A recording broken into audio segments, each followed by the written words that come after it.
Dear viewers, welcome to our YouTube channel. अगर आपने हमारे चैनल को सब्सक्राइब नहीं किया तो अभी से हमारे चैनल को सब्सक्राइब कर दें, बेल आइकन को क्लिक कर दें, वीडियो को लाइक कर दें और हमारी वीडियो पे एक अच्छा सा कमेंट लाजमी कीजिएगा। आज की हमारी मोटिवेशन स्टोरी का टाइटल जो है सेकंड पार्ट है स्टोरी के कंटेंट का हमारा। तो स्टोरी के बकिया हिस्से की तरफ चलते हैं। एक साल बाद समी पैदा हुआ। कारोबार के सिलसिले में अली को न्यूयॉर्क जाना पड़ा था, सिर्फ 3 माह के लिए, लेकिन अब 5 माह होने वाले थे। मैं दिन गिन गिन कर उसका इंतजार कर रही थी, जो खत्म होने का नाम ही नहीं ले रहा था। आखिर मेरा इंतजार खत्म हुआ और वो दिन आ गया। आज अली को हम सब लेने एयरपोर्ट रवाना हुए। कल रात रवाना होने से पहले उसने मुझसे बात की थी। वो बहुत खुश था, मेरी तरह।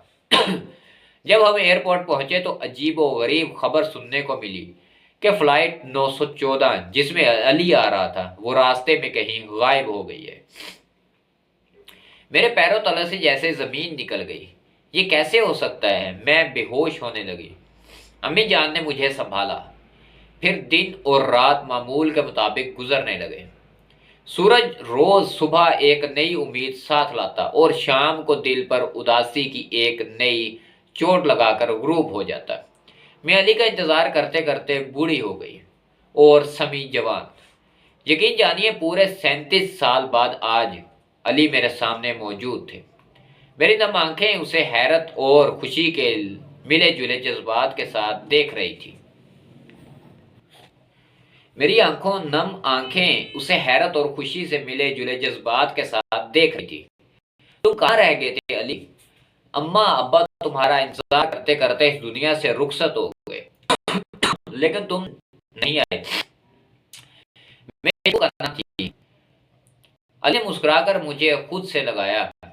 अब आ गया हूँ, हमेशा तुम्हारे साथ रहूंगा। चलो अब चलकर आराम कर लो, कब से जाग रही हो।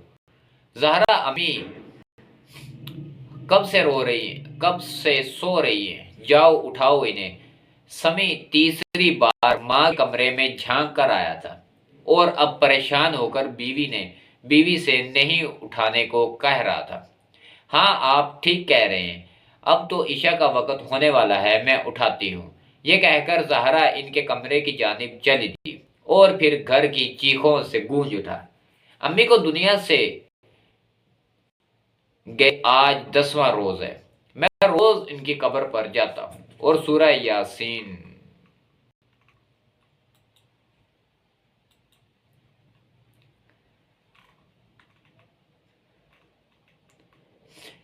हम अपनी एक रिश्तेदार खातून की अयादत के लिए खारियां कैंट आए थे। वो अस्पताल में इंतहाई निगहदाश्त वार्ड में जेरे इलाज थी। यहाँ मरीज के अलावा किसी को ज्यादा देर ठहरने की इजाजत नहीं थी।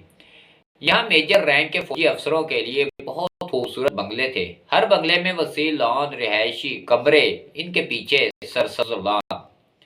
गर्मी के दिन थे। हम लॉन में दरख्तों की ठंडी छांव तले कुर्सियों पर बैठ गए। कुछ देर आराम के बाद मैं इस खूबसूरत इलाके को देखने के लिए घर से बाहर निकला। घर के सामने छोटी सड़क के पार ग्रीन बेल्ट नजर आ रही थी। फिर एक छोटा सा नाला था। नाले के पार घने दरख्तों की कतार में एक और ग्रीन बेल्ट थी। फिर जो जॉगिंग ट्रैक था।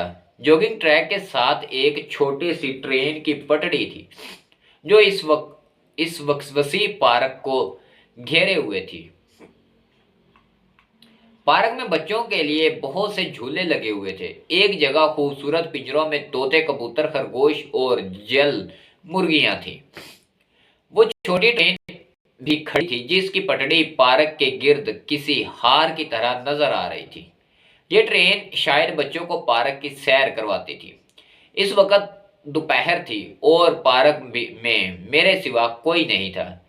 हर तरफ एक सहर अंगेज खामोशी का राज था। कभी कभी किसी परिंदे की आवाज खामोशी के शहर को तोड़ देती और फिर सन्नाटा छा जाता।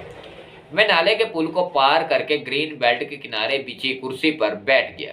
ठंडी हवा के झोंकों से मस्त होकर मैंने कुर्सी की टेक पर सर रखकर आंखें मूंद ली और मुझे ऊँघ आ गई।